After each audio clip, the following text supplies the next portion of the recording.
Trump assassination attempt carried on by Cole Allen #cooking with DH.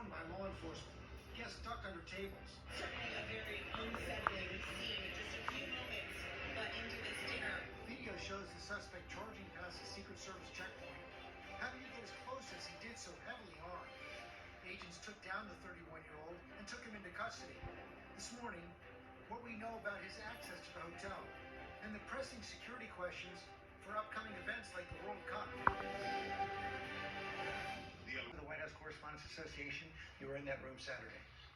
George, it was a frightening and bewildering scene. You know, that dinner has 2,600 people packed in that space. The tables are so close together that it's hard to walk around. So when those muffled shots were heard in that ballroom, what happened next was actually louder. The Secret Service charging down that center aisle, one of the few places you can freely walk in that place, crashing through barricades, knocking them over, some of them actually climbing on top of the tables, a huge television monitor going to the ground as they approached the stage. George, I have to say, one of the most frightening things about that whole scene was how frightened people in the room were.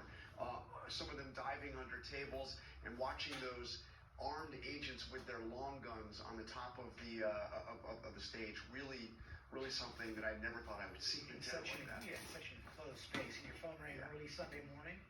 Yeah, interestingly, it was just after 7 a.m. It was my landline, which I don't get many calls on, and it was the President Trump calling. He said he was calling to see if I was okay. It was clear that the real reason he was calling in. Law enforcement officials have long feared. Authorities said the suspect was a guest at the Washington Hilton, giving him access to an otherwise secure hotel with unchecked baggage. Same thing happened in 2017 when a gunman loaded bags full of weapons into Mandalay Bay in Las Vegas and then committed the deadliest history.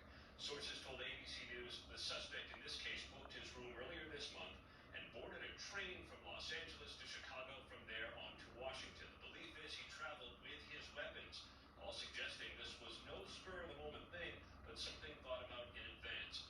Sources also told ABC News the suspect sent a message to his family just before allegedly rushing the checkpoint, describing himself as a friendly federal assassin. We're told he did not mention Trump by name, but it does serve as a vivid reminder of the political violence now a feature of American public life. Trump has certainly been targeted before, and so Democrats, including Pennsylvania